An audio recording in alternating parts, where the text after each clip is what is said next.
Сәлеметсіздер ме, қалдарыңыз қалай? Өздеріңізбен амандықпен жүздесіп отырғаныма қуаныштамын. Енді осы көп санды ата-аналар бір көп санды жағдайларда менің айтқаным дұрыс, менікін істеуім керек, сенікі дұрыс емес деген секілді бір баласы арасында сондай бір ерегес тудырып алады. Енді бір кішкентай мысалды келтірсем, мәселен баланың кішкене кезінде 2-3 жас кездерінде менің айтқаным істелу керек, мен де бір адаммын деген секілді бір ойлар пайда болатын кез. Сол кезде мүмкін тәтті жеп жүреді да, кәмпит, оның қабығын жерге тастай салады үйге. Сонымен сіз бұл әрекеті дұрыс емес, мен осыны түзетуім керек дәл қазір деп ойлайсыз. Оған ананы ал, қоқсық шелегіне сал дейсіз.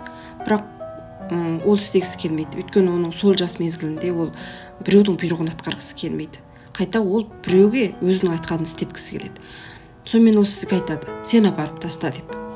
Сөйткенде сіз сол біртүрлі бір миыңызға сол тәсір етеді да, жоқ, сен апарып тастауың керек, мынау әрекет дұрыс емес деп, сол жерде солай дейсіз. Сонымен балаңыз көңілсіз болады.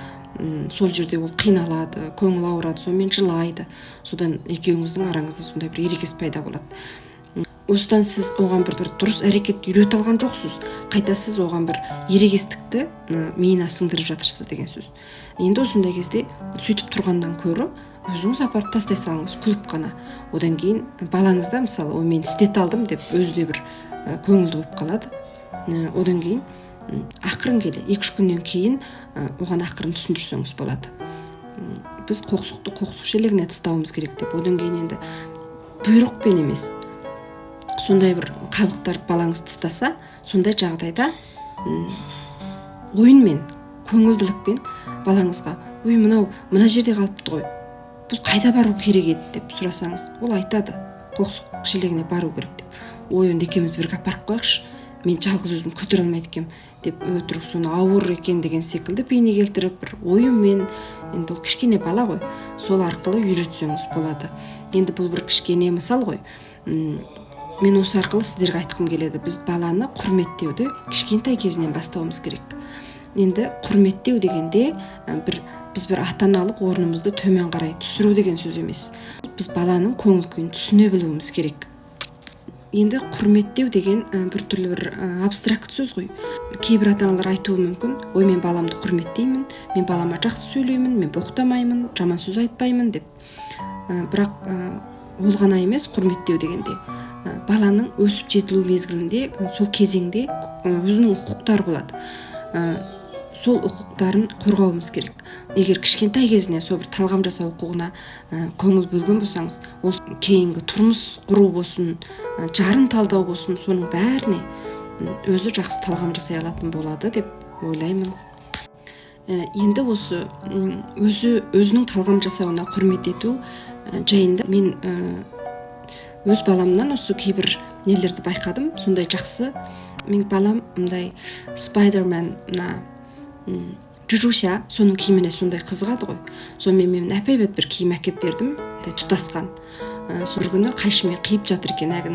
Сонымен мен енді біртүрлі болдым да, неге қиып жатсың балам деп сұрап едім. Мен мынаның аяқтарын бөлек, қолдарын бөлек кигім келеді, бастарын бөлек кигім келеді деп. Тұтас қой. Сөйтті, сонымен деп енді әп-әйбат киімді неге қияды деп ойладым да, бірақ бұл енді өз талғамы ғой деп, жарайды, өзің біле ғой деп сөйттім. Соны қиып тастады ғой. Енді өзі қиғаннан кейін артынан ұнатпаса да өзі істеген, сонымен оны киіп ойнап жүрді.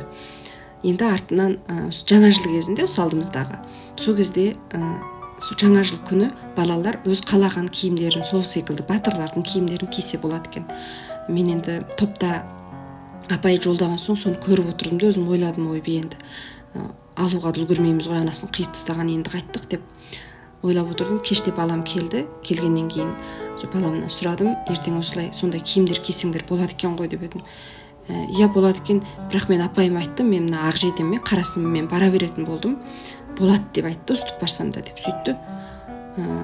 Дедім де, сонымен неге үйттің балам деп едім. Мен ана киімді қиып тастамадым ба, ол киімім жоқ қой деп сөйтті.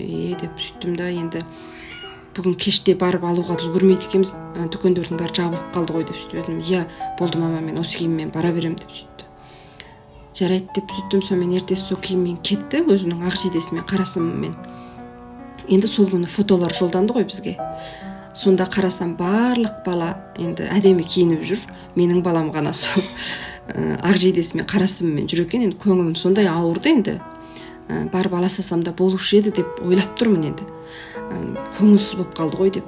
Сонымен кеште келді, сондай көңілді, әмбе суреттерде де сондай көңілді, жақсы ойнап жүр.